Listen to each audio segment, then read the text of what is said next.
தினம் தாவீது எழுந்து சவுலுக்கு தப்பியோடி காத்தின் ராஜாவாகிய ஆகீசிடத்தில் போனான். ஆகீசின் ஊழியக்காரர் அவனை பார்த்து, தேசத்து ராஜாவாகிய தாவீது இவன் அல்லவோ? சவுல் கொன்றது 1000, தாவீது கொன்றது 10000 என்று இவனை குறித்தல்லவோ ஆடல் பாடலோடு கொண்டாடினார்கள் என்றார்கள். இந்த வார்த்தைகளை தாவீது தன் மனதிலே வைத்துக் கொண்டு காத்தின் ராஜாவாகிய ஆகீசுக்கு மிகவும் பயப்பட்டு அவர்கள் கண்களுக்கு முன்பாக தன் முக நாடியை வேறுபடுத்தி அவர்களிடத்தில் பித்தங்கொண்டவன் போல காண்பித்து வாசற்கதவுகளிலே கீறிக் கொண்டிருந்து தன் வாயிலிருந்து நுரையை தன் தாடியில் விழப்பண்ணிக் கொண்டிருந்தான். அப்பொழுது ஆகீஸ் தன் ஊழியக்காரரை நோக்கி, இதோ இந்த மனுஷன் பித்தங்கொண்டவன் என்று காண்கிறீர்களே, இவனை நீங்கள் என்னிடத்தில் கொண்டு வந்தது என்ன? எனக்கு முன்பாக பைத்திய சேஷ்டை செய்ய நீங்கள் இவனை கொண்டு வருகிறதற்கு பைத்தியக்காரர் எனக்கு குறைவாயிருக்கிறார்களோ? இவன் என் வீட்டிலே வரலாமா என்றான். இந்த பகுதியை நாம் பார்க்கும் பொழுது தாவீதை குறித்து 10வது வசனத்தில் சொல்லுகிறது, அவன் எழுந்து ஓடினான் என்று. 12வது வசனத்துல மிகுந்த பயம் அடைந்தான் என்று. பிறகு ஆகீஸ் அவனை பார்த்து சொல்லுகிறான், இவன் ஒரு பைத்தியக்காரன் என்று. And probably after the defeat of Goliath or victory over Goliath, David's worst moment, தாவீது கோலாயத்தை வென்ற பிறகு தாவீதுடைய ஒரு மோசமான ஒரு சூழ்நிலையை பார்க்கிறோம். கோலியாத்தை சந்திக்கும் பொழுது தாவீது இப்படி காணப்பட்டது கிடையாது. He was a very young man, நல்ல வாலிபர். He was strong in faith, பலமான அசைக்க முடியாத விசுவாசம், எவனையும் தூக்கி வீசக்கூடிய ஒரு நிலைமையிலும் தைரியத்தும் பலனும் தாவீதுக்கு இருந்தது. ஆனா இந்த இடத்துல you will find the exact opposite of David. இல்லையா? தாவீதுக்கு கோலியாத்தை சந்தித்த தாவீதையும் இந்த தாவீதையும் பக்கத்தில் வைப்போம் என்றால் இவன் யாருடா என்று கேட்போம். வேதம் சொல்லுகிறது அவன் பயந்து ஓடுகிறான் என்று. சவுலுக்கு பயந்து ஓடுகிறான். And then he says ஆகீசுக்கு மிகவும் பயப்படுகிறான் என்று. And then he goes on to say பைத்தியக்காரனை போல நடந்து கொள்ளுகிறான் என்று. கொஞ்ச நாளுக்கு முன்பதாக வீரமாக இருந்த தாவீது இப்பொழுது பைத்தியமாக நடந்து கொள்ளுகிறான் என்று வேதம் சொல்லுகிறது. யாருக்குமே பயப்படாத தாவீது, இஸ்ரவேலின் சேனை சவுலை கண்டு பயந்து ஓடும் பொழுது பயப்படாமல் நின்ற தாவீது வேதம் சொல்லுகிறது மிக பயம் அடைந்தான் என்று, மிகுந்த பயம் அடைந்தான் என்று, ரொம்ப அவமானமாக நடந்து கொண்டான் என்று வேதம் சொல்லுகிறது. He behaved like a madman, scratching doors and allowing foam to flow from his mouth or spittle from his mouth. எச்சி அவனுடைய வாயிலிருந்து ஊத்திக்கொண்டு கதவுகளை சொரிந்து கொண்டு இருக்கிறான் என்று பார்க்கிறோம். தெரிஞ்சு செய்கிறான், தெரியாம பைத்தியனாலும் பரவாயில்ல, தெரிஞ்சு செய்கிறான். ரொம்ப ஒரு அவமானமான கட்டத்துக்குள் தாவீது கடந்து செல்லுகிறான் என்று பார்க்கிறோம். And today I want to talk to you about the shame that sometimes we face in our life or have faced in our life. நம்முடைய வாழ்க்கையில் சில வேளையில் நாம் சந்திக்கிற அவமானங்கள், அல்லாவிட்டால் சந்தித்த அவமானங்கள், நாம் அனைவருக்கும் அன்பானவர்களே, நம்முடைய கிறிஸ்தவ வாழ்க்கையிலும் சரி, தனிப்பட்ட வாழ்க்கையிலும் சரி, சந்தோஷமான ஒரு காலங்கள் உண்டு, அதே வேளையில வெட்கப்படுகிற ஒரு காலங்களும் உண்டு. நம்மையே நாம் குறித்து வெட்கப்படாவிட்டாலும் மத்தனை எவனாவது நம்மளை பார்த்து வெட்கப்பட்டிருக்கிறான் இல்லையா? அப்போ சில வேளையில் நமக்கு மகிமையான காலங்களும் உண்டு. நல்ல அபிஷேகம் நிறைந்து, ஆசீர்வாதம் நிறைந்து, கர்த்தர் என்னமோ பக்கத்துல உட்கார்ந்து இருக்கிற மாதிரி அலட்டி நம்ம போய் அவர் மடியில உட்கார்ந்துட்ட மாதிரி எல்லாமே நல்லா இருக்கும். நோய்கள் கிடையாது, வேதனைகள் கிடையாது, கவலைகள் கிடையாது, எல்லாத்திலும் வெற்றி, எதிர்பார்த்த செய்திகள் வந்து கொண்டிருக்கிறது. Everything goes fine. We feel like we are floating in heaven and God is very happy with us, blessing us. But then suddenly திடீர்னு எங்கேயோ இருந்து வருகிற பிரச்சனை நமக்கு பயமும் அவமானத்தையும் கலக்கத்தையும் வெளியே மூஞ்ச காட்ட முடியாதபடி, முன்னால நின்று பாட்டு படிக்க முடியாதபடி, பைபிள் படிக்க முடியாதபடி ஒரு அவமானமும் தோல்வியும் நம்முடைய வாழ்க்கையை தாக்குறதாக இருக்கிறது.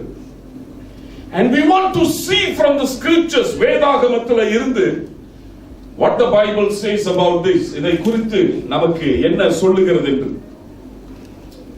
நான் இன்னைக்கு இந்த பிரசங்கத்தை முடிக்க முடியாட்டி அடுத்த வாரம் நான் சம்பவம் பண்ண வேண்டியது அவசியமா இருக்கும்னு நினைக்கிறேன். I need to சம்பவம், but I don't want to சம்பவம், ஏன்னா இது பாதி வழியில விட்டுற மாதிரி இருக்கும். But we will see how the Lord leads. But I don't want to also rush anyway. Let's continue.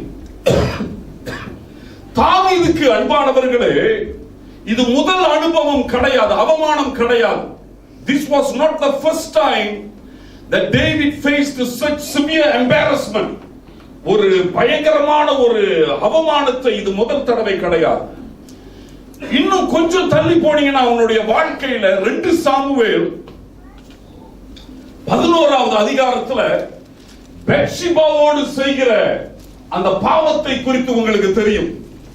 பெத்ஷிபாவோடு தவறான உறவு கொண்டு, ஒருவேளை கற்பழிப்பாக கூட இருக்கலாம், அவனுடைய அந்த பெத்ஷிபாவுடைய புருஷனை கொண்டுட்டு யாருக்குமே தெரியாதுன்னு நினைச்சிட்டாரு. அல்லாவிட்டால் தெரிந்தாலும் அவரை கேட்பதற்கு யாருக்கும் என்ன கிடையாது, தைரியம் கிடையாது. நாட்டுடைய ராஜா அவரு இல்லையா, நாட்டோட ராஜா. நாட்டோட பொம்பளைகளும் அவருக்கு சொந்தம், ஆம்பளைகளும் அவருக்கு சொந்தம். பொம்பளையும் கற்பழித்திருவாரு, ஆம்பளையும் கொண்டு போட்டுருவாரு. எவனுக்கும் போய் நீ ஏண்டா செஞ்ச என்று என்னது கேட்கறதுக்கு தைரியம் கிடையாது. அது அழகா, ரொம்ப அழகா மறைச்சிட்டாரு. ஆனா நாத்தான் தீர்க்கதரிசி வந்து சொல்லுகிறாரு, நீ ஒரு பெரிய பாவம் செஞ்சிட்ட, மேல உள்ளவன் போஸுக்கு என்ன வந்துருச்சு, பயங்கரமான ஆத்திரம் வந்துருச்சு, நீ செத்தடா என்று அவர் வந்து சொல்லுகிறார். அப்போ தாவீது முதல் தடவை பயப்பட ஆரம்பிக்கிறார். ஐயோ, இனிமே மறைக்க முடியாத, கடவுளுக்கு தெரிஞ்சிருச்சாமே, நாதனுக்கு தெரிஞ்சிருச்சாமே, இன்னும் கொஞ்ச நாள்ல என்ன செய்ய போகிறது, எல்லா இடத்துலயும் இந்த செய்தி பெருக போகிறது. இதே தாவீது தான் அன்பானவர்களே, கர்த்தரை மேய்ப்பராய் இருக்கிறார், எனக்கு நான் தாழ்ச்சி அடையேன், அப்பனா எனக்கு குறை ஒண்ணுமே கிடையாது, கர்த்தர் போதும், அவர் போதும் என்று சொன்னவர், இதே பாடலை பாடினவர் இப்ப நம்முடைய செயல்முறையில காட்டுகிறாரு. கர்த்தர் எனக்கு மேய்ப்பராய் இருக்கிறாரு, ஆனா எனக்கு யார் தேவை, பெத்ஷிபா தேவை. You understand? And then the second phase of humiliation, இரண்டாவது தடவை தாவீது பயங்கர அவமானம் அடைகிறார். ஒரு தடவை கோலியாத் கழுத்தை வெட்டிக்கிட்டு அவன் மேல நின்னுக்கிட்டு கழுத்தை தூக்கி வச்சுக்கிட்டு காமிச்சாரு, பாடுறா வெட்டிச்சான்ட்டு. இப்ப வேதம் சொல்லுகிறது தரையில கிடக்கிறது யாரு, தாவீது தரையில கிடக்கிறார். பைபிள்ல பொம்பளைங்க அழுகுறது பத்தி போட்டிருக்குது, ஆம்பளைங்க அழுகுறத பத்தி என்னது எனக்கு ஞாபகம் வர மாட்டேங்குது, ஆனா ரொம்ப குறைவு. But the Bible says David wept and he refused to eat. சாப்பிடவும் மறுக்கிறாரு, உளுந்து கொண்டு அழுது கொண்டே இருக்கிறார், அந்த பிள்ளையை வச்சுக்கொண்டு, பெத்ஷிபாவுக்கு திருட்டுத்தனமா பிறந்த பிள்ளையை வைத்துக் கொண்டு. You understand? At one time his enemies were under his feet. Now he is actually under the enemy's feet and he is humiliated. இரண்டாவது தடவை அன்பானவர்களே, தாவீது வாழ்க்கையில ஒரு அவமானமும் அசிங்கமும் நடக்கிறது என்று பார்க்கிறோம். மூன்றாவது முறை, at least 3 times in David's life, 3 முறைகள். மூன்றாவதாக அவருடைய சொந்த மகன் சிங்காசனத்தை எடுக்க வேண்டும் என்று தாவீதை எருசலேமை விட்டு என்ன செய்கிறாரு, விரட்டுகிறாரு. போற வழியில ஊஷா என்று சொல்லப்பட்டவன் சொல்லுகிறான், கல்லை விட்டு எடுத்து அடிச்சு, தாவீதை விட்டு அடிச்சு சொல்லுகிறான், டேய் நீ செஞ்ச பாவம் எல்லாம் உன் தலையில என்னது வந்துருச்சுடா, சவுலுடைய குடும்பத்துக்கு செஞ்ச துரோகம் இப்போ உன் தலை மேல வந்துருச்சு. Now it has come upon your head. Go on, get lost from Jerusalem என்று விரட்டி அடிக்கிறான். பக்கத்துல அபிஷாய் சொல்லுகிறான், என்ன இந்த நாய் இப்படி குடைச்சிட்டு இருக்குது, எனக்கு ஒரு உத்தரவு கொடு, ஒரே அடி அவன் கழுத்தை எடுத்துடுறேன். அப்ப தாவீது சொல்லுகிறான், எனக்கு இது தேவைடா, எனக்கு இது எல்லாம் என்னது தேவை. அதோட அவமானம் நிக்கல. அப்புறம் என்ன தெரியுமா நடந்துச்சு? அப்சலோம் என்ன செய்கிறான் என்றால், எருசலேம்ல மேல ஒரு இடத்துல, உயர இடத்துல ஒரு கூடாரத்தை போட்டு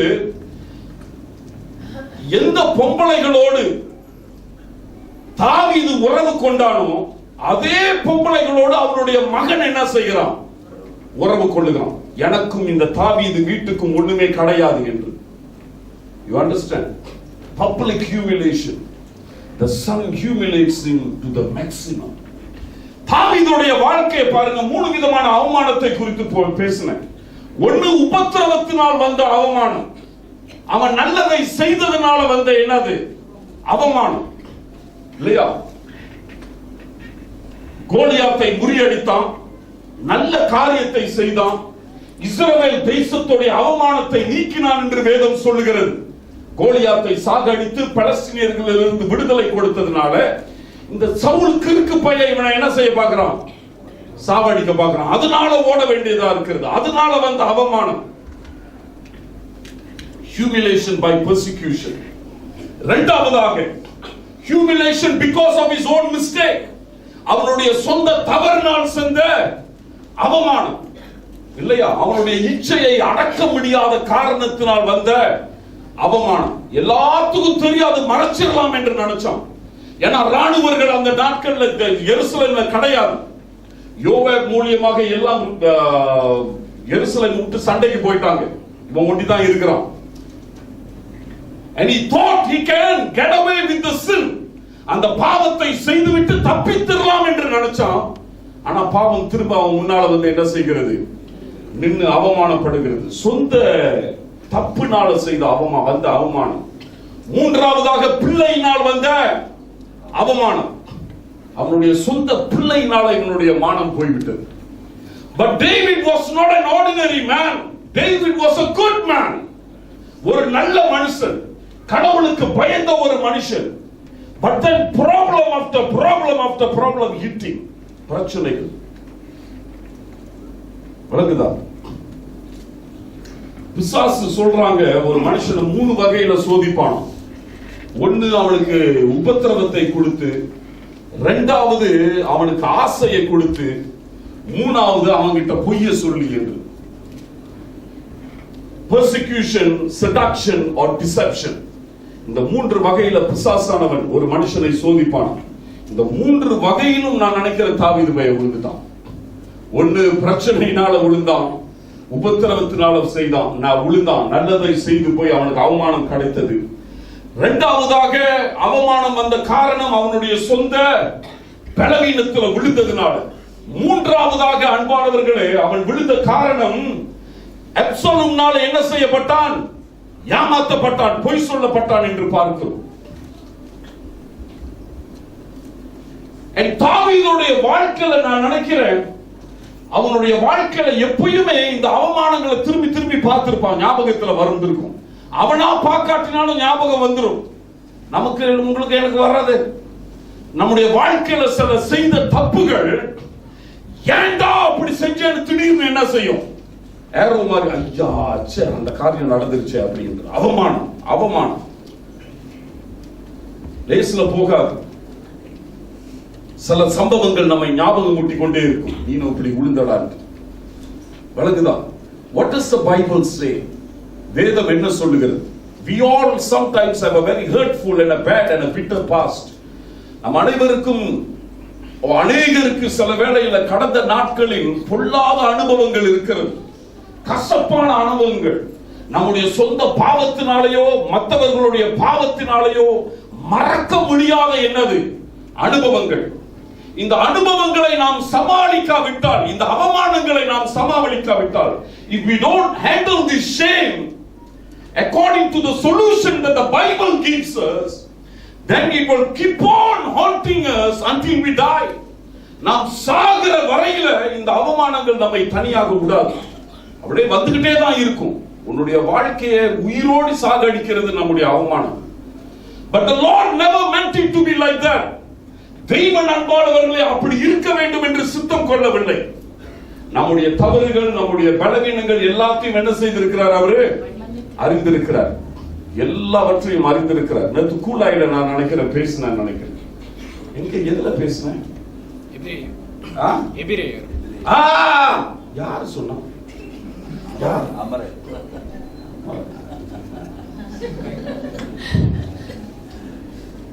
எபிரேயர் 4வது அதிகாரத்துல நமக்கு மகா பிரதான ஆசாரியர் உண்டு, நம்மை போல அவர் என்ன செய்தாரு? சோதிக்கப்பட்டும் ஆனால் பாவம் செய்யாமல் என்ன செய்தாராம்? இருந்தாராம். சோ எபிரேயர் சொல்லுகிறாரு, நமக்கு ஒரு ஆசாரியர் இருக்கிறார், நம்மை போல என்ன செய்திருக்கிறாரு? சோதிக்கப்பட்டிருக்கிறார். And so he understands us. நம்மை வழங்கிக் கொள்ள முடியும். நம்மை போல சோதிக்கப்பட்டவர் என்று சொல்லுகிறார். He went through all the problems and the pain that we go through. Only thing he remained without sin. Okay, yeah. Now, அவமானம் படுவது அன்பானவர்களே, ரெண்டு விதமான அவமானம் இருக்கிறது. ஒன்னு நல்ல அவமானம், இன்னொன்னு கெட்ட அவமானம். நம்ம நல்ல அவமானத்தை பத்தி பேச விரும்பல, கெட்ட அவமானத்தை தான் பத்தி பேச விரும்புகிறேன். நல்லதுக்கு அவமானம் பட்டு தான் ஆகணும். நம்ம அவமானம் படுறது என்னது? நல்லது. பைபிள் சொல்லுகிறது நீ அவமானம் படுறான்னு, வெட்கப்படுறான்னு சொல்லுகிறது. எரேமியா 3வது அதிகாரம் 3வது வசனம். Jeremiah chapter 3 verse 13. எரேமியா 3:3 குயிக் அம்பே சஜா அந்தம். அதிநிமித்தம் மழை வருஷியாமலும் பின்மாறி இல்லாமலும் போயிற்று. உனக்கோ ஒரு ஸ்திரீயின் நெற்றி இருக்கு. உனக்கு விபச்சாரியோட நெத்தி இருக்குடா, நீயோ நாண மாட்டேன் என்கிறாய். நீனோ அவமானப்பட மாட்டேன். அப்படியா? Correct. You have a forehead of a whore, a prostitute, and you don't feel ashamed at all என்று எரேமியா இஸ்ரவேல் தேசத்தை குற்றம் சாட்டுகிறார். நீ எப்படிடா இவ்வளவு பாவம் செய்துட்டு என்ன செய்ய மாட்டேங்கிற? அவமானப்படுகிறாய் என்று. அன்பானவர்களே, நாம் செய்த பாவத்துக்கு நம்ம என்ன செய்யணும்? அவமானப்படணும். அப்பதான் கடவுள் கிட்ட வருவோம். இந்த எல்லா பாவத்தையும் செஞ்சுட்டு எனக்கு என்ன அப்படின்னு போறவன் உருப்படவே முடியாது. அவன் கடவுள் கிட்ட திரும்பவே மாட்டான். யூ அண்டர்ஸ்டாண்ட் வாட் ஐ மீன்? குற்றம் செஞ்சிட்டனா, உனக்கு ஆண்டவருக்கு விரோதமா குற்றம் செஞ்சிட்டான், என்ன வேணும்? அவமானப்படணும். அப்பதான் கடவுளுக்கு நேரா திரும்ப முடியும். Let me give you one more verse. 6:15 Jeremiah chapter 6 verse 15. அவர்கள் அருவருப்பானதை செய்தது நிமித்தம் வெட்கப்படுகிறார்களோ? அவர்கள் அருவருப்பை செய்ததினால் வெட்கப்படுகிறாங்களோ? படிங்க. அவிஸ்தீதம் வெட்கப்படார்கள், நாணமும் அறியார்கள். ஆனால் விழுகிறவர்களுக்குள்ளே விடுவார்கள். நான் அவர்களை விசாரிக்கும் காலத்தில் இடருண்டு போவார்கள் என்று கர்த்தர் சொல்றார். Right. இவன் அவமானம் படாததனால, because you do not blush, உன்னுடைய பாவத்தை குறித்து நீ வெட்கப்படாததனால, நான் விசாரிக்கும் பொழுது உன்னை நான் என்ன செய்ய போறேன்? அடிச்சு போட போறேன் என்று சொல்லுகிறார். சோ ஆகையினால அன்பானவர்களே, பாவம் செய்கிறவன் அடுத்தது அவமானப்படும். ஆண்டவரே, நான் குற்றம் செய்துட்டேன் என்று சொல்லுகிறது என்னது? அது ஒரு நல்ல அவமானம். ஐயோ அப்படி பேசிட்டேனே, ஐயோ அப்படி திங்க் பண்ணிட்டேனே, ஐயோ அங்க போயிட்டேனே, இந்த காரியத்தை நடப்பித்துட்டேனே என்று நாம் தவறு உணர்தல் பட்டு அவமானப்பட்டு, ஆண்டவரே என்னிடத்துல என்ன மன்னிச்சிருங்க என்று சொல்லுகிறது என்னது? ஒரு நல்ல அவமானம். A good grieving, a good shame. But there is a bad shame which I want to address today. ஒரு கெட்ட அவமானம் which say that I have sinned and therefore I cannot come to the presence of God. நான் பாவம் செய்து விட்டேன், ஆகையினால எனக்கும் கடவுளுக்கும் இனி என்ன கிடையாது? உறவு கிடையாது. நான் அவர்கிட்ட வர மாட்டேன், அதற்கு அவர் என்கிட்ட என்ன செய்ய மாட்டாரு? என்ன மாதிரி ஆளுகிட்ட வர மாட்டாரு. ஆதியாகமம் 3வது அதிகாரம் 8வது வசனம் சொல்லுகிறது, ஆதாம் ஏவாள் பாவம் செய்த பிறகு ஓடி போய் என்ன செஞ்சுக்கிட்டாங்களாம்? ஒளிந்து கொண்டாங்க என்று. இன்னைக்கு அநேகருடைய அவமானம் அதை தான் கொண்டு வருகிறது. நாம் பாவம் செய்த பிறகு we want to hide. என்ன பத்தி எனக்கு உனக்கு தெரியாதா? நான் 18 வயசுல செஞ்சது உனக்கு தெரியாதா? அப்படி சர்ச்சுக்கு வாடா, உனக்கு நல்ல தாளந்து இருக்குடா, பாட்டு படிடா, ஏய் நல்ல பிரசங்கம் பண்றா, உன்னை பார்த்தா நல்லா ஊழியம் செய்வ போலயே, வாழ்த்து உதவி செய்டா. இல்ல இல்ல இல்ல இல்ல பரவாயில்ல, எனக்கு நேரம் இல்லை, முடியாது, பரவாயில்ல விட்டுறான்னு சொல்லுவான். ஏன்னா அவனுடைய வாழ்க்கையில நடைபெற்ற அந்த அவமானங்கள்ல இருந்து அவனால என்ன செய்ய முடியல, மீறி வர முடியல. ஆதாம் ஏவாள போய் ஒளிஞ்சு போயிருக்குவான். ஏன்னா இந்த ஞாபகம், சே நான் அந்த மாதிரி பண்ணிட்டேன் அப்படி என்று. அதுக்கு திரும்ப அப்புறம் வரேன். லூக்கா 5வது அதிகாரம் 8வது வசனம். Luke chapter 5 verse 8. We see another man who says, I cannot come to Jesus. சீமோன் பேதுரு அதை கண்டு இயேசுவின் பாதத்தில் விழுந்து, ஆண்டவரே, நான் பாவியான மனுஷன், நீர் என்னை விட்டு போக வேண்டும் என்றார். சீமோன் பேதுரு அந்த அற்புதத்தை பார்த்துட்டு சொல்லுகிறான், ஐயோ பரிசுத்தமான கடவுள் என் படகுள்ளார வந்துட்டாரு, நான் இவர்கிட்ட வாழ முடியாது, ஆண்டவரை தயவு செய்து நீ என்ன செஞ்சிரு, போயிரு அப்படின்னு சொல்லுகிறாரு. இந்த ரெண்டு சம்பவமும் பாருங்க அன்பானவர்களே. ஏதேன் தோட்டத்துல கடவுள் வருகிறார் என்று ஓடி போய் ஒளிஞ்சவன் ஒண்ணு, இன்னொருத்தன் புதிய ஏற்பாடுல பார்க்கிறோம் கடவுள் வருகிறாரு என்று அவரை என்ன செஞ்சவன், விரட்டி அடிச்சவன். இரண்டாவது, இந்த ரெண்டு சம்பவத்திலும் it was God who came. God still comes in spite of our mistakes and sin. நம்முடைய பாவங்களின் நிமித்தம், தவறுகளின் நிமித்தம், நம்முடைய அவமானங்களின் நிமித்தம் கூட இந்த ஆண்டவர் வந்து கொண்டே தான் இருக்கிறார். இவரை நிப்பாட்டவே முடியாது. ஏதேன் தோட்டத்தில் நாம் பார்க்கிறோம் அன்பானவர்களே, கடவுளுக்கு தெரியும் இவனுங்க என்ன செஞ்சிட்டானுங்க, கோட்டை விட்டுட்டாங்க இல்லையா? முதல் பாவம் உலகத்துல, முதல் பாவம். கடவுள் சத்தம் நான் கேட்க மாட்டேன், இந்த பேயோடைய சத்தத்தை தான் கேட்க போறேன்னு சொல்லிட்டானுங்க. But still he came. அவர் திரும்ப வருகிறார் என்று பார்க்கிறோம். And then they went and hid themselves. ஓடி போய் ஒளிஞ்சு விட்டாங்க. பேதுரு பொல்லாதவன் தெரியாது, இயேசுவுக்கு நல்லா தெரியும்.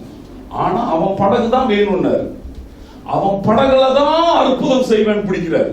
ஏன் நல்லவனே கிடையாதா பலஸ்தீனா ஊர்ல, கலிலேயா நாட்டுல இந்த மாதிரி பொல்லாதவன் தான் வேணுமா? இந்த பொல்லாதவன் படகுதான் வேணும், இந்த கெட்டவனோட படகுதான் வேணும் அற்புதம் செய்வதற்கு என்று வருகிறார். And Peter says, I am not fit to have you inside my house. அவன் படகு சொன்னேன், என் படகுல நீர் நின்னு இவ்வளவு பெரிய மகிமையை நடப்பதற்கு எனக்கு என்னது தகுதி கிடையாது, தயவு செய்து என்ன செஞ்சிருங்க, போயிருங்க என்று சொல்லுகிறார். But Jesus never left anyway. That is next week. So ஆகையினால் அன்பானவர்களே, அநேக கிறிஸ்தவர்கள் நான் நம்புகிறேன் அவமானத்தினால் ஒளிந்து கொண்டே இருக்கிறோம். 4 காரணத்தினால் அவமானங்கள் வருகிறது. 4 reasons. Number 1, கடந்த நாட்களில் நாம் செய்த தப்பிதங்கள். வாலிப நாட்களில் முட்டாள்தனமாக பெரியவர்கள் பேச்சு கேட்காமல், பெற்றோர்கள் பேச்சு கேட்காமல், எனக்கு பலன் இருக்கிறது, எனக்கு வீரம் இருக்கிறது, இதுதான் இந்த நாட்களின் கலாச்சாரம் என்று செய்த தப்பிதங்கள் வாழ்க்கை முழுவதும் நம்முடைய வாழ்க்கையில மாறாத ஒரு காயமாகவே இருக்கும். விபச்சாரத்துல ஈடுபடுகிறது, 4-5 பொம்பளைங்க கூட படுக்கிறது, அது முந்தி காலம். இப்ப 4-5 ஆம்பளைங்க கூட படுக்கிறது. இப்படிப்பட்ட காலங்கள் will never leave you alone. I know of pastors who are my friends, என்னுடைய நண்பர்கள், who have fallen into adultery, விபச்சாரத்துக்குள் விழுந்த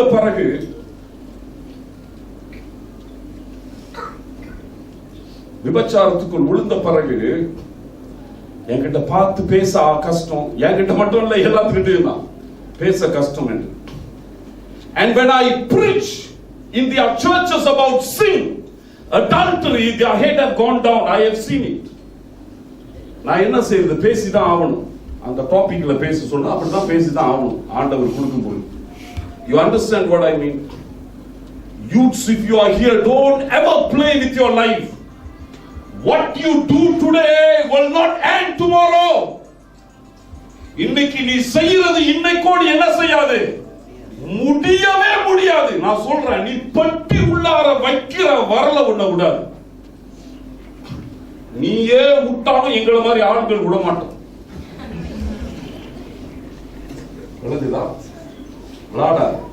Don't you ever play. So the past foolishness and stupidity and arrogant and hard-headed mentality will destroy your life. உன் வாழ்க்கையை நாசமாக்கி நிமிர்ந்து பார்க்கவே முடியாது ஒரு நாள். அவமானம், past. இரண்டாவதாக abuse. மற்றவர்கள் நம் மேல் செய்ய நம்மால் முடியாத சூழ்நிலையில் இருக்கும்போது மற்றவர்கள் நம்முடைய வாழ்க்கையில செய்த என்னது, சில மோசமான காரியங்கள். Child abuse. நீ சின்ன பிள்ளையா இருக்கும்போது உன்னை அபியூஸ் பண்ணது. அல்லாவிட்டால் சிலர் கல்யாணம் பண்ண பிறகு husbands abuse the wife or the wife abuse the husband or the parents abusing the children. கண்டமானமா பேசுகிறது, நடந்து கொள்ளுகிறது, அறைகிறது, மிதிக்கிறது. வழங்குதா? தமிழ சமுதாயத்துல நிறைய இருக்கு. நான் தண்ணி போட்டுட்டேன் அதனால எனக்கு தெரியல, நைஸா சொல்லிட்டு போயிருவான். You understand? It is not so easy. There is a God who watches over everything, you know. Even if we don't do something to you, He will do. And I want Him to do it. I'm not a good fellow anyway, so it goes on, rhymes very well. So you better change. You don't think that we can do whatever we like and just walk away from the situation, claiming weakness. You cannot do that. அப்படி செய்ய முடியாது, especially Christians. So இரண்டாவதாக, the abuse that has been done to us. ஏமாத்தப்பட்டு, தொடப்பட்டு, தொடக்கூடாத இடங்களில் தொடப்பட்டு, அசிங்கப்படப்பட்டு, abuse stays in our mind until we die. ஒன்றாவதாக கடந்த காலங்களில் நடந்த நாம் செய்து கொண்ட காரியங்கள், இரண்டாவதாக abuse. மூணாவதாக அன்பானவர்களே, சில வேளையில நாம் இயற்கையாக நடைபெறுகிற சில காரியங்கள் நம்முடைய வாழ்க்கையில், சில வேளையில some of us like chacha, you know, சில ஊனமாக பறப்பது, அது ஒரு பெரிய அவமானமாக இருக்கும். திக்கி பேசுறவர்களுக்கு ரொம்ப கஷ்டமா இருக்கும்.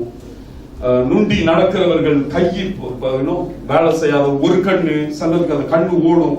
இதெல்லாம் அந்த தமிழன்கிட்ட விட்டுட்டோம்னா அதை பிடிச்சு வச்சு வாங்கி தள்ளிடுவாங்க. வாழ்க்கை முதல் நொண்டி வரான், நொண்டி போறான், நொண்டியை போட கூட நொண்டி வீட்டுக்கு இன்னைக்கு ப்ரே மீட்டிங் போறோம் அப்படிதான் பேசுவான். அந்த ஓட்டர் கண்ணை கூப்பிடு, டே எங்கடா பாக்குற சாரா, தூக்கத்துல பானை எடுத்துட்டு வா, மாவு போடு, சப்பாத்தி சுடு அப்படின்னு பேசிட்டான். அது ஓகேல வழங்குதா? சோ மூன்றாவதாக இயற்கையாக சில காரியங்கள் நடைபெறுகிறது நம்முடைய வாழ்க்கை. கடைசியில் அன்பானவர்களே, நம்முடைய வாழ்க்கையில நடைபெறுகிற சில தப்பிதங்கள், wrong choices, தவறான தேர்ந்தெடுக்கிறது. இது பாவம் என்று சொல்ல முடியாது, ஆனால் நமக்கு புத்தி குறைவாக இருக்கிறதுனால எடுக்கிற என்னது சில தவறான முடிவுகள். பணம் பிரச்சனையில மாட்டிக்கிட்டோம். ஒருத்தர் வந்து உதவி கேட்கிறாரு, சொந்தக்காரரா இருக்கலாம், நெருங்கிய கூட்டாளியா இருக்கலாம், உயிரை விட்டு அழுகுறாரு. ஐயோ அப்படி மாட்டிக்கிட்ட, நீ தான் இப்படி உதவி செய்யணும். இல்லடா, சரி பரவாயில்ல, உனக்கு உதவி செய்யறேன்டா, நான் கட்டிடுறேன் சார் ஆளுங்கிட்ட என்ன செய்கிறது, வாங்கி கொடுத்துக்கிறது. அப்புறம் நம்ம மாட்டிக்கொண்டு ஆளும் நம்ம படத்தையும் எல்லாத்தையும் என்ன செஞ்சிடறான், மரத்துல போட்டுட்டு வீட்டுல சோப்பு பேட்டை ஊத்திக்கிட்டு, all this kind of things, we know all that. இந்த மாதிரி ஒரு மாதிரியான தப்பிதங்கள் நம்முடைய வாழ்க்கையில செய்யும் பொழுது சில அவமானங்களில் மாட்டிக்கொள்கிறோம். சரியா?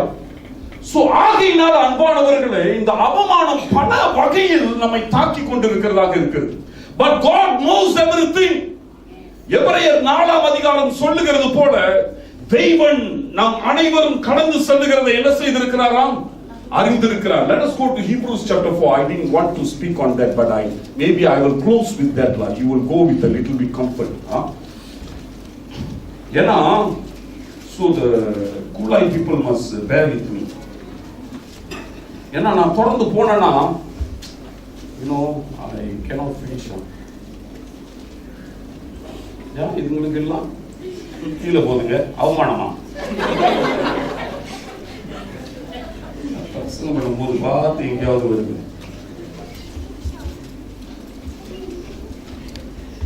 அலிஃபோனுக்கு அம்மா போட்டு Hebrews chapter 4. Let us read verse 14. வானங்களின் வழியாய் பரலோகத்திற்கு போன தேவகுமாரனாகிய இயேசு 15. Verse 15. நம்முடைய பலவீனங்களை குறித்தும் பரிதவிக்க கூடாத பிரதான ஆசாரியர் நமக்கிராமல் எல்லா விதத்திலும் நம்மை போல் சோதிக்கப்பட்டும் பாவம் இல்லாதவராய் இருக்கிற பிரதான ஆசாரியரே நமக்கு இருக்கிறார். ரைட், நல்லா கவனிங்க. அந்த வசனம் என்ன சொல்லுகிறது என்று 14வது வசனம், we have a great high priest. நமக்கு மகா பிரதான ஆசாரியர் இருக்கிறார். இந்த மகா பெரிய பிரதான ஆசாரியர் இஸ்ரவேலுக்கு என்னது கிடையாது. Israel never had a great high priest. Israel had a high priest, but they never had a great high priest. That is the difference. இஸ்ரவேல் தேசத்துக்கு அன்பானவர்களே ஆசாரியர் இருந்தார், பிரதான ஆசாரியர். ஆனா மகா பிரதான ஆசாரியர் கிடையாது. விளங்குதா? அப்போ எபிரேயருக்கு எழுதின பக்தன் சொல்லுகிறாரு, அவர்களுக்கு பிரதான ஆசாரியர் இருந்தாரு, நமக்கோ யார் இருக்கிறா? மகா பிரதான ஆசாரியர். மகா பிரதான ஆசாரியர். இந்த மகா பிரதான ஆசாரியருடைய ஒரு முக்கியமான ஊழியம் என்ன தெரியுமா? 15வது வசனம் சொல்லுகிறது, he will sympathize with our weakness. நம்முடைய பலவீனங்களை குறித்து என்ன செய்யற? தமிழ்ல என்ன போட்டிருக்கு? பரிதவிக்கிற. பரிதவிக்கிற. and இந்த மகா பரிசுத்த ஆசாரியர் எங்க உட்கார்ந்து இருக்கிறாராம்? தேவனுடைய வலது பரிசுத்தில். எபிரேயர் 8 என்னது? 8:1. Hebrews chapter 8:1. very quickly. வேறு சொல்லியவர்களின் முக்கியமான பொருள் என்னவெனில் பரலோகத்தில் உள்ள மகத்துவ ஆசனத்தின் வலது பார்சத்திலே உட்கார்ந்திருக்கிறார். அவர் எங்க உட்கார்ந்து இருக்கிறார்? இந்த மகா பெரிய பிரதான ஆசாரியர் வலது பக்கத்தில். Understand?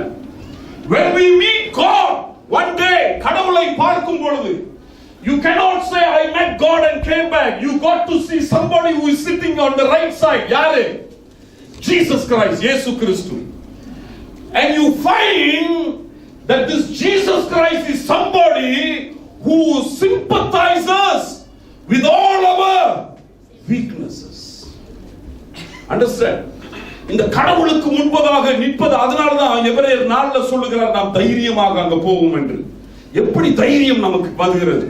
இந்த இயேசு கிறிஸ்து பரிசுத்த ஸ்தலத்துல என்ன செய்கிறதுனால? உட்கார்ந்து இருக்கிறதுனால. இந்த உட்கார்ந்து இருக்கிற இயேசு கிறிஸ்து என்ன செய்கிறார்? நம்மோடு என்ன செய்கிறாராம்? பரிதவிக்கிறார். He sympathizes with us. He sympathizes with what has happened to us when we were 1 year old. 1 வயசு 2 வயசாக இருக்கும் பொழுது நம்முடைய வாழ்க்கையில நடந்த காரியங்களை குறித்து பரிதவிக்கிற தெய்வம் நமக்கு இருக்கிறார். 16 வயசுல மடத்தனமாக செய்த தவறுகளை குறித்து என்ன செய்கிறாரு? பரிதவிக்கிற தெய்வம் ஒருத்தர் இருக்கிறார். 45 வயசுல நாம் செய்த தவறுகளை குறித்து பரிதவிக்கிற தெய்வம் ஒருத்தர் இருக்கிறார். ஆகையினால் தான் எபிரேயர் பக்தன் எழுதினவர் இவருக்கு ஒரு புதிய பெயரை கொடுக்கிறார். மகா பிரதான ஆசாரியர். He is a great high priest. He is not a normal high priest that the Old Testament Israelites had. We have a special privilege. We have a great high priest, and the best part is he is sitting at the right hand of the Father.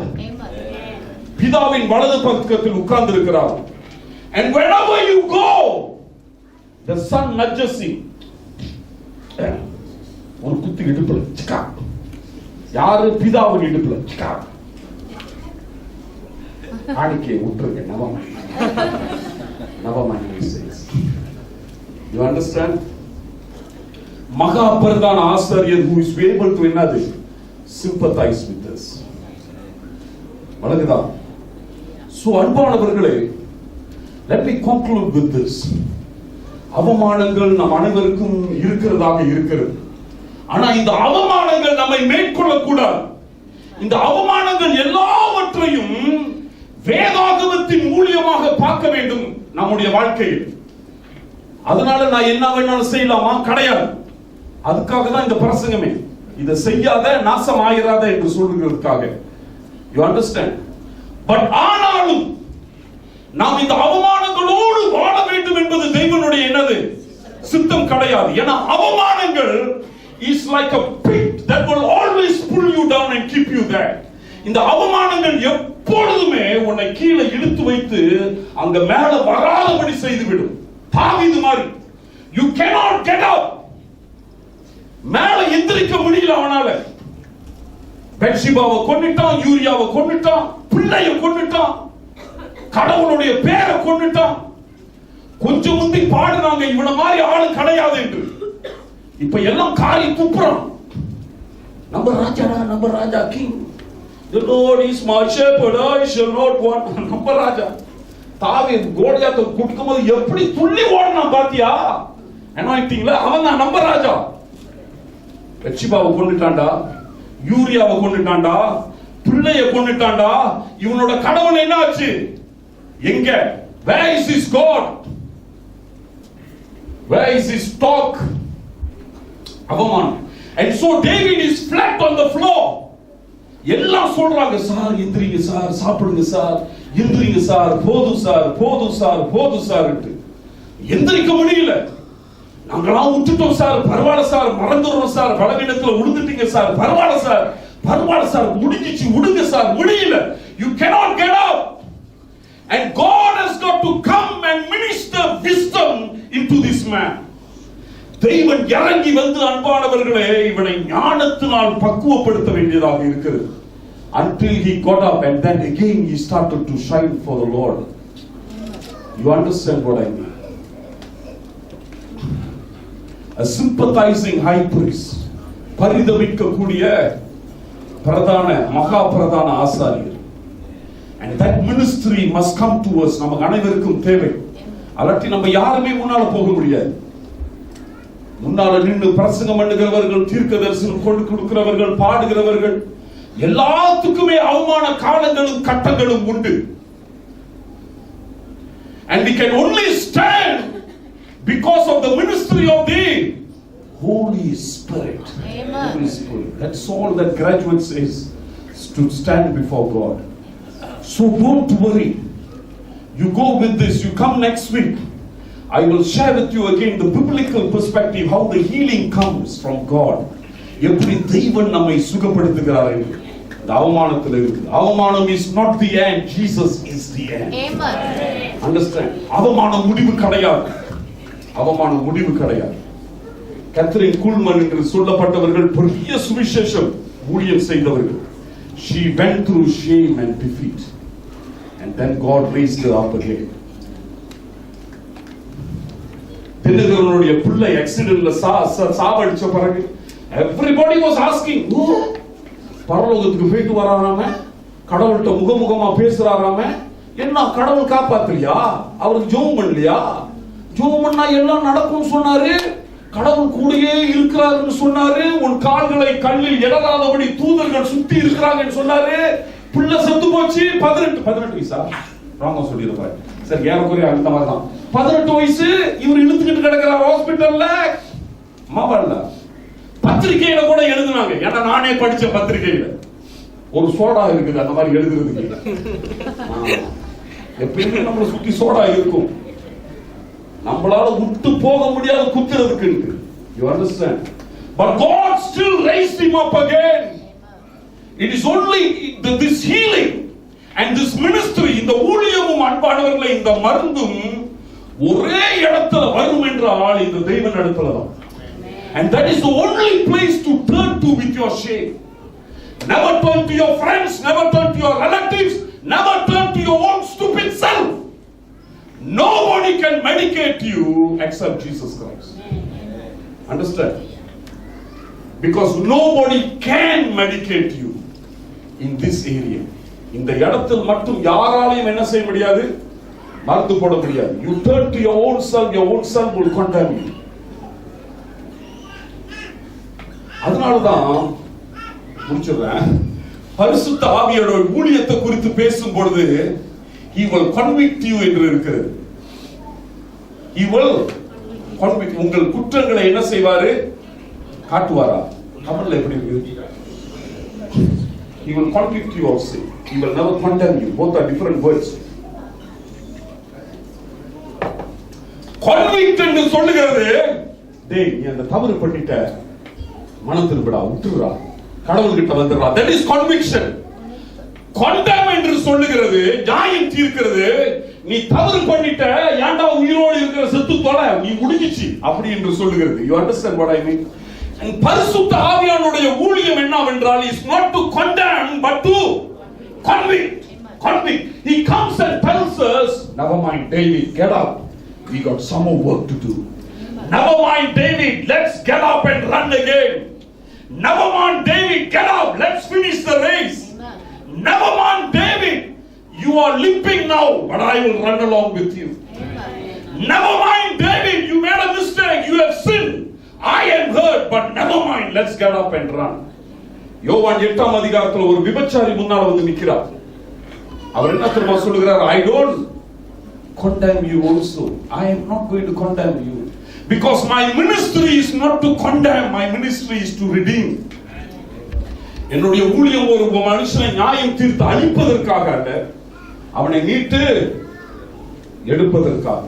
But it is a painful experience, so don't play. விளையாடாத. I know of great people who have never got up at all. I know of great people with peak anointing who have lost the anointing and cannot move in the anointing. Personally, Malaysia. Don't make a mistake. நம்மேல் அவமானப்படுத்துகிறது ஒன்று, நம்மளா அவமானத்தை தேடி கொள்கிறது, it's a different degree altogether. Don't you ever play. Don't you ever play. But I want to tell you, in all category there is healing. சரியா? தெய்வம் நம்மை சுகப்படுத்துகிறார். பிரதான ஆசாரியர், மகா பிரதான, I like that word. பழைய ஏற்பாடுல எவனையாவது குறித்து மகா பிரதான ஆசாரியர் போட்டிருக்கா? படிக்கவே முடியாது. நீங்க பைபிள்ல தேடி பாருங்க, டிக்ஷனரி, கான்கார்டன்ஸ், ஏபிசி எல்லாத்தையும் தேடி பாருங்க. அப்படியாப்பட்ட ஆரோனே பிரதான ஆசாரியர் தான். There is only one மகா பிரதான ஆசாரியர், and that's Jesus Christ.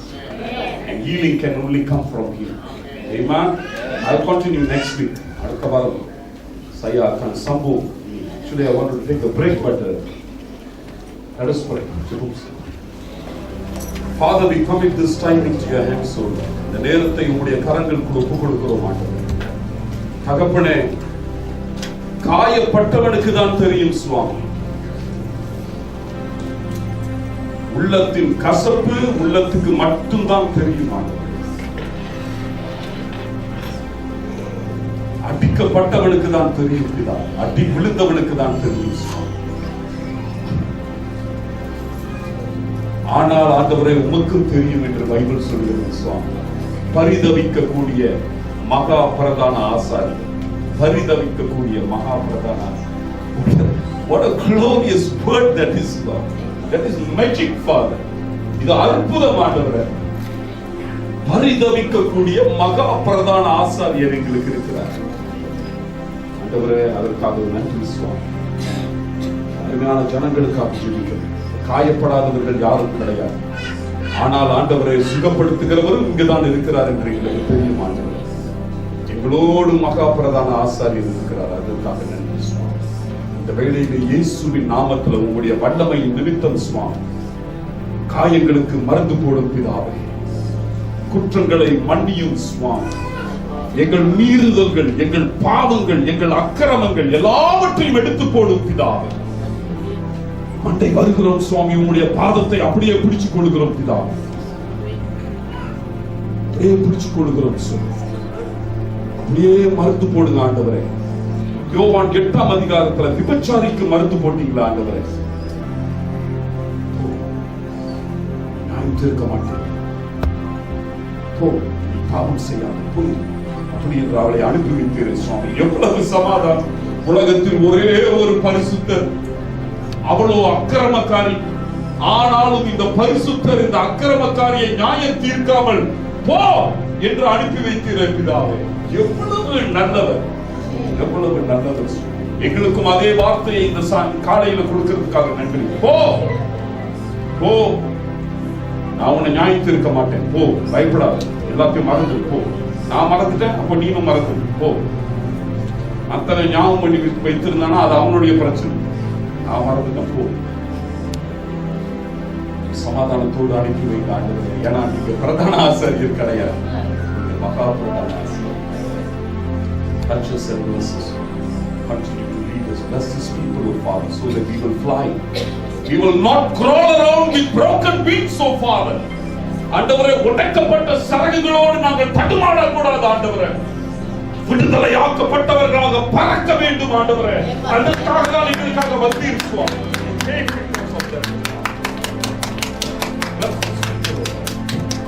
மக்களை ஆசீர்வதித்து வழிநடத்தும் ஒவ்வொருவரும் ஆண்டவரே, நீர் அவர்களுக்கு வைத்திருக்கிற தரிசனத்தை நிறைவேற்ற பரலோகத்துக்கு ஆண்டவரை நேராக களப்பட்டும் பிதா. வீரர்களாக எழும்பட்டும் பிதாவே. We may have been wounded, but we have been healed in Jesus' name. காயப்பட்டிருக்கலாம், ஆனால் சுகம் பெற்றுவிட்டோம் பிதா. அதற்காக நன்றி பிதா. உடைய பலத்தோடு உடைய மகிமையோடு நாங்கள் முன்செல்ல இருக்கிறோம். எங்களை ஆசீர்வதித்து வழிநடத்தும் வல்லமையும் மகிமையும் எங்களோடு எப்பொழுதும் இருக்கட்டும் ஆண்டவரே. Because when you make us fly, no man can hold us down, O Lord. No man can do that. நீர் எங்களை பறக்க வைக்கும் பொழுது ஆண்டவரே, எந்த மனிதனும் ஆண்டவரே எங்களை தடுமாற வைக்க முடியாது சுவாமி. நீர் எங்கள் கரங்களை பிடித்து தூக்கின பிறகு ஆண்டவரே, தரை எங்களுக்கு இடம் கிடையாது சுவாமி. The ground, the floor, the bottom is not our place. When you have lifted us, O Lord, that is all that matters for us this morning. அது மட்டும் தான் எங்களுக்கு முக்கியமானவர். இயேசு கைவிட மாட்டார். என் இயேசு என்னை கைவிட மாட்டார். கரங்களை பிடித்தவர் விட மாட்டார். கோடி நன்றி ஆண்டவரே. தொடர்ந்து ஆசீர்வதித்து வருகிறேன். இயேசு கிறிஸ்துவின் நாமத்தில் ஒப்புக் கொடுத்து ஜெபிக்கிறோம் நல்ல பிதாவே. சோராதே என் மனமே, சோர்ந்து போகாதே என் உள்ளமே.